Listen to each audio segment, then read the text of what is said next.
Hawkeye is a show with very little to no Hawks, but I'm still holding out hope that we see one in a later episode. So anyway, episode 1 is titled Never Meet Your Heroes, which I think is a pretty dumb title because I've met many people, and although they've never met me because I'm staring at them through a window, I've never regretted seeing any of them, so that title is pretty dumb. So the show starts in 2012 during the New York invasion, which I only just realised was meant to be Thanos killing half of all life on Earth, like what he did to Gamora's planet, and I do feel a bit stupid for only realising that now. But I don't really think about it that much, unlike some people who probably rewatched the MCU multiple times. Those frickin' losers. Then again, I am rewatching Ben 10 for like the 5th time now, so I can't really say much.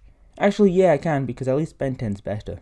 Right, so we have young Kate Bishop, who hears her mum and dad talk about moving house, and then the dad talks to Kate about how he'll always protect her, but then he dies, which, I mean, of course he did. You don't just say that to a kid and not die. So then a Chitauri comes in to attack Kate, but luckily Hawkeye is there to save her, which then makes her take up archery and martial arts, which, you know, I also did archery and I've got a black belt in martial arts, so we're basically the same person, although I have forgotten everything, but I still have the belt, and that's the main thing. So we see her learn all of this in the intro, and I'm glad one of these shows has an actual intro and not just a 10-second look at the logo like every other Disney Marvel show. Now we go to present day, 2 years after the fight with Thanos, and we see the Steve Rogers musical, which I want an entire episode about, with them poorly recapping the entire MCU. Like that one episode of Avatar The Last Airbender. It doesn't have to be an episode in Hawkeye, it can just be its own separate thing on Disney+, but I want it. We see that Clint is still somewhat distraught over Natasha's death when he sees her in the musical, so he goes to the bathroom where he sees some writing that says Thanos was right, which I fully agree with, except I'd argue that he should have killed everyone, at least that's what I would have done, or maybe just give myself a PS5.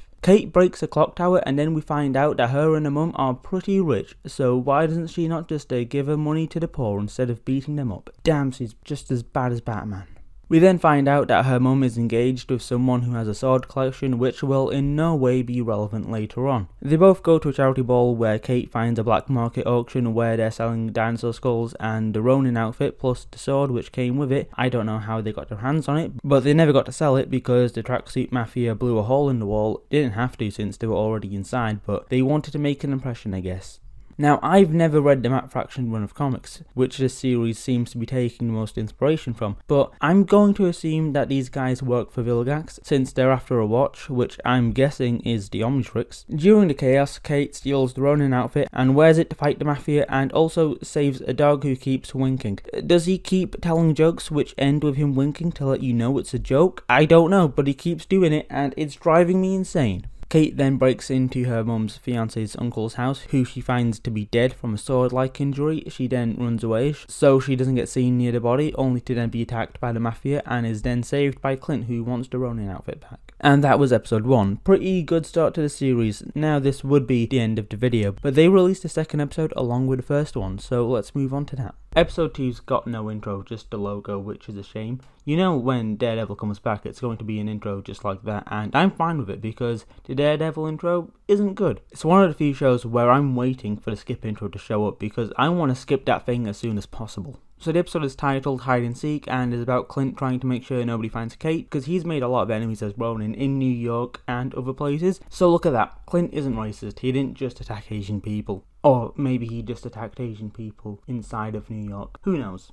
So Clint does that, and he also tries to track down the Ronin suit because he loses it again when the Mafia burn down Kate's apartment, forcing Clint, Kate and the dog to evacuate while still leaving the suit behind for a firefighter to eventually steal. Do firefighters do that in real life? Do they just take what they want from a burning building? I guess they could. People would just assume it was destroyed in the fire.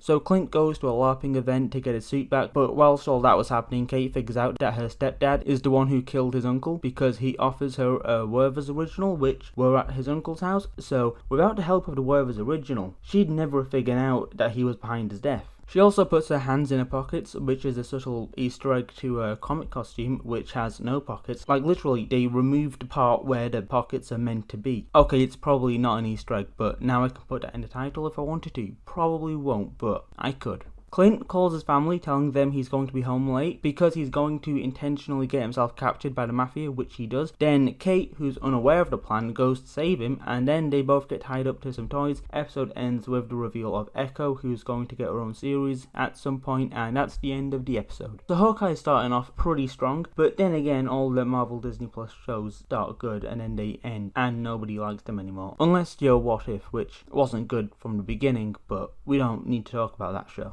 So, have you seen the new Spider-Man trailer? Yes. Well, have you wondered if Doc Ock is the throat goat? No. Well, I guess you could watch this other video. I don't know what it is because it's set to best for viewer, so it's whatever YouTube thinks is best for you, and when has YouTube ever let you down?